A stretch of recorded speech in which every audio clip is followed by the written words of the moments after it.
seat that seems to be a neck and neck. It's oscillating. Yeah. 20, 32, 21, 31. There is one seat that seems to be oscillating, and it seems to be tight fights. Could there be tight fights? Could the margin of victories be less than about, say, 1,000 votes in a lot of seats? Is that a possibility? Nalin Mehta, how is it looking? Look, I don't know in terms of whether there will be enough tight fights or not, we're not sure. But last time there were enough. But the AAP bested the BJP in most of them. They were, yes, right? Exactly. So you could still have tight fights. And also in assembly elections, that's par for the course. Yeah, I have the numbers in fact somewhere. Just very quickly, what's happening in New Delhi? What's happening in Jangpura? What's happening in Kalkaji? Same, New Delhi, Arvind Kejriwal is trailing. In Jangpura, Manish Sisodia is trailing. And in Kalkaji, Atishi is trailing. So all three do we have the differentials right now? All three, no. We don't have the differentials too early in the day to get the differentials. It should start plotting. Atishi has just reached a counting center. Obviously the body language looked like she's a little tense about it. She must have known what the trends are because all of you are flashing it on. So no, not just that. They're also going to get their own counting agents and their own people giving that way. And I'll tell you, around 9:30 you will see the body language. We need to see the body language of leaders across parties around 9:30, 9:40 when they come on our cameras, because we will know what's going to happen by then. We were talking about close contests. So in the seats that there were close contests in 2020, the BJP is leading in the majority of them right now. So it's picked up additional seats there. Yeah. So we're getting more seats reporting. So in Tilak Nagar, the Aam Aadmi Party candidate is leading. That's Jarnail Singh. He's the sitting MLA from there. He was not dropped. You have the neighboring constituency also, where you're getting reporting now. Vikaspuri again, Madan Yadav, Mahinder Yadav of the Aam Aadmi Party is leading. So 32 to 21 is where it is now. BJP picking up a lot of seats in the eastern side, on the Jamna Par side. Like I said, Karawal Nagar, Mr. Mishra is leading. From Gonda, Ajay Mahawar of the BJP is leading. From Gandhi Nagar, Arvinder Lovely is leading. From the constituency of Rohtas Nagar, Jitinder Mahajan is leading. From Krishna Nagar, which again traditionally the BJP has done well there, Anil Goel, Dr. Anil Goel is leading. From Vishwas Nagar, again BJP candidate leading. From Shahadra, Sanjay Goel of the BJP leading. So BJP picking up a lot of these northeast Delhi seats. At the bottom, at the south, this is Badarpur candidate. 47? Yeah, Badarpur, Narayan Dutt Sharma of the BJP. This is a flip now. Badarpur, the AAP candidate was leading. Now the BJP candidate is leading. And also from Devli, again outer Delhi constituency, Deepak Tawar of the LJP RV. I don't know if the LJP RV is part of the NDA, Chirag Paswan's LJP, or whether it is some other offshoot. So the LJP is being counted as part of the BJP plus right now, as part of the NDA, because that lead is reflecting as part of BJP. It's not another. The Aam Aadmi Party is leading in 22, so a 10-seat difference between. So the AAP now playing catch-up. So keeping that lead difference between about 10 to 11 seats between the BJP and the AAP. Will that scenario change over the course of the next 40-45 minutes, or will these leads hold? Because we're reporting 55 out of 70 seats, another 15 seats to be reported, and then we will see the scenario. Griha joining us from the live result hub. Yes, Griha. Yes, Anand, let's get you a tally of the VIP candidates in the national capital. And so far, we are, in fact, Gopal Rai there is leading from Babarpur. We also have Ajesh Yadav from Badli, who's right now trailing of the Aam Aadmi Party. In fact, Ajay Maharwar from Gonda, BJP is leading. There's also Vijender Gupta from BJP, Rohini, he is leading currently. Arvind Kejriwal is trailing. Somnath Bharti from Malviya Nagar is leading, Aam Aadmi Party. And Satyendra Jain also from Shakur Basti is leading. Atishi, if we take a look, is trailing. Is she trailing? Yes. Trailing. Atishi is trailing. Durgesh Pathak is, does he have the lead? Durgesh Pathak? Okay, he's also trailing from Rajendra Nagar. So this is what the status is of how many rounds of counting so far? So right now it is still paper ballots, and EVMs are going to open very, very shortly. Only 2 EVMs so far. 2 EVMs, and that is from Shahadra and Vishwas Nagar. That's the only EVM leads that we have got, and both of them are in fact giving that lead to the Bharatiya Janata Party. Right now it's still paper ballots. So surprising that by about we are closing towards 9 a.m. and then it's still the paper ballots and postal ballots. So clearly the whole process of counting has started slower. But now it should pick up speed. There's a reason why we are saying wait till about 9:30, 9:45, because once the EVMs open, the rounds of counting will be faster and we should have more leads coming through. So in the Purvanchal belt, the Purvanchal voters, it's a tight fight between BJP and AAP. BJP leading in 10, Aam Aadmi Party leading in 9.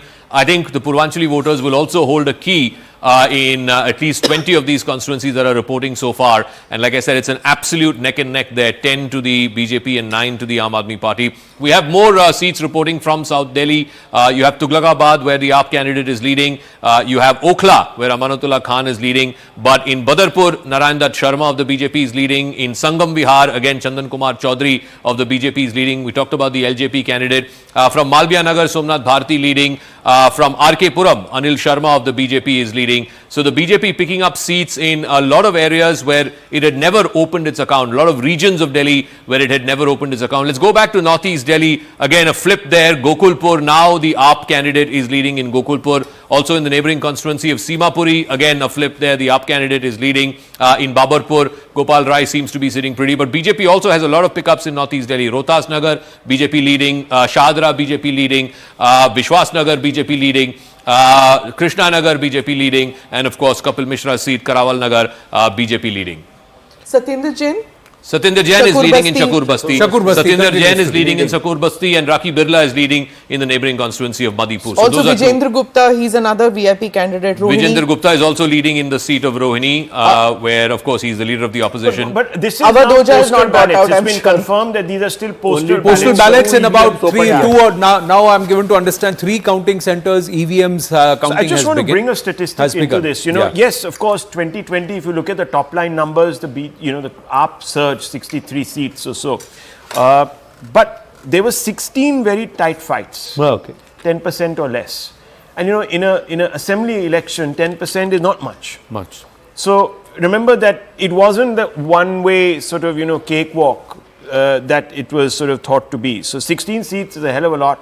So Actually, in the out of tight 70. fight seats from 2020, I mean, Yeah. it doesn't have to be a tight fight this time Yes. around, but the seats that we saw 2020 tight fights, less than 10,000 votes, Yeah. out of 11 seats, BJP is leading in 8, AAP is leading only in 3. So the BJP winning in those tight fight seats as of Even in the 2020. Muslim dominated seats, I just saw it on our screen, out of the 10 seats, the BJP is leading in 3. Yeah, the Muslim dominated seats where there is 30% more Muslims, BJP is leading in 7 and the Aam Aadmi Party is leading in 3. So 2 pickups there. Now the BJP just 2 short of the halfway number in terms of leads. 33 and 22, 11 ahead of the Aam Aadmi Party. The Congress still holding on to that 1 seat where it continues to lead.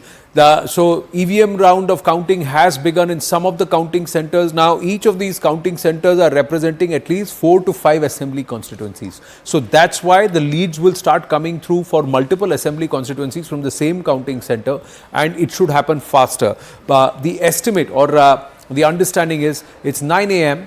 By about 9:45, there will be a serious consolidation of these numbers, and we will be closer to determining who has the advantage or who is ahead in terms of getting to that seat of the Delhi Secretariat of Delhi Vidhan Sabha. Right now, halfway mark, just 2 short of the halfway mark is Again, the BJP. high in women terms of voter leads. turnout seats. You were talking about it. 18 to the BJP, 13 to the Aam Aadmi So Party. there's- Again, there's real a neck and character neck women. there. Yeah. Postal ballot sentiment shift, I don't know, but look, just very quickly, if it's going to be a 48, 42%, vote share kind of game, I think we're going to have to wait till about 11 o'clock because Okay. round after round, those numbers, you see, the BJP is playing catch up. Right. So its vote share has to increase proportionally if it has to win and go beyond what it's ever done. And that's going to lead to some tight contestations, I feel. Yeah, it's possible because the AAP has now reduced the lead margin to 8, Yes. 24 and Again, 32. again, AAP you know, will be the playing high catch up. voter turnout seats where it was higher than the state average of 60 point something.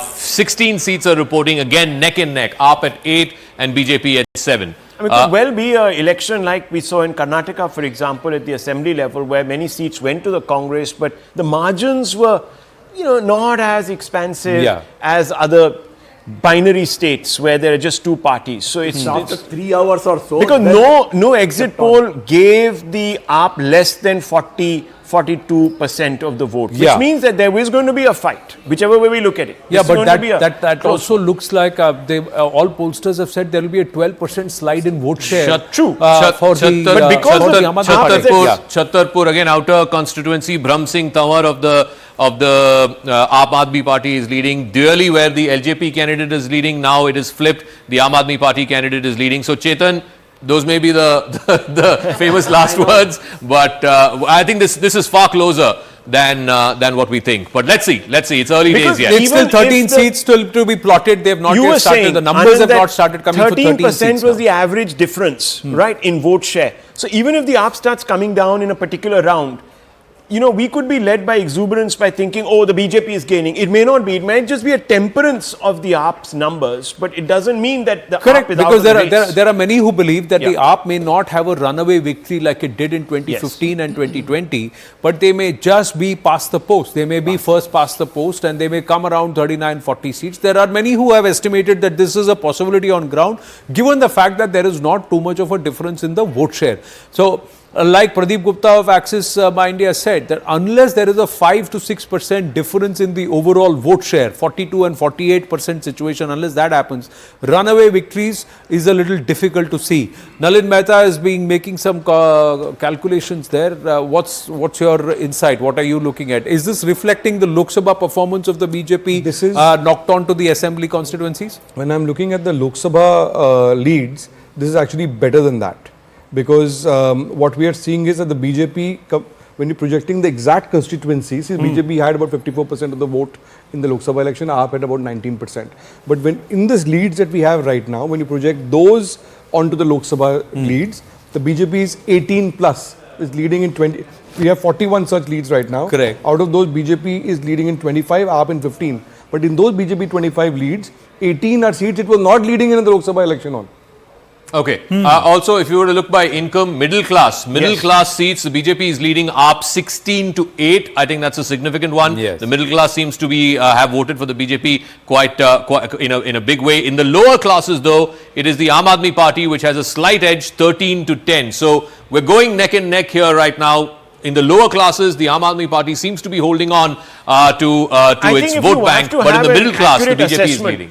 I buy your point. I think, Zach, if you have to have an accurate assessment, we've got to look at the three swing classes here.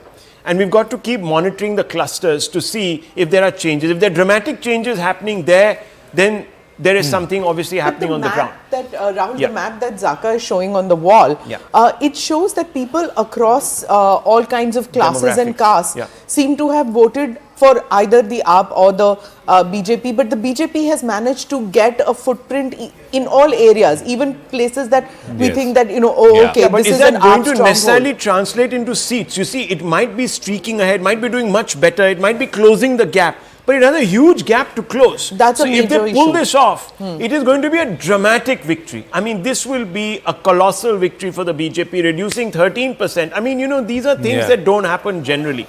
I don't know when last there was a 13-14% vote swing. I think Tripura had one. But I don't remember such a the whole vote swing happened in Punjab. Look at Punjab. What happened in terms of the AAP sweeping Punjab? It happened. Tripura. See, in places like Tripura, the BJP came up from zero, almost virtually from zero. It didn't even have a Vidhan Sabha MLA before that.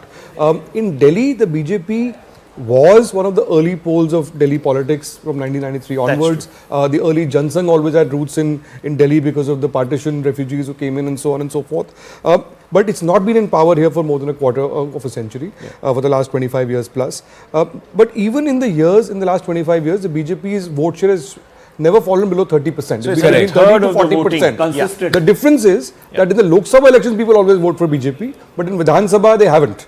Right? So, and about 10-15% of those who went away, the fact that they come back to BJP now in a Vidhan Sabha election, if this result holds, at a time when there is no chief minister candidate, BJP's fought this campaign exactly like it fought the Haryana campaign or the Maharashtra campaign.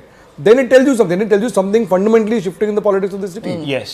Not just politics of the city, the strategies of the BJP, where they've decided that the local elections will be fought at local levels and will pick up local issues and not nationalize every state election. And especially with Maharashtra and Delhi, they seem to have got that right. In Haryana, they fixed a lot of issues or errors that they made with the Lok Sabha 2024. So some course correction as a party, if they're willing to learn and understand, it's important. These are close fights. The BJP is just one shot of the halfway number in terms of leads, with respect to leads.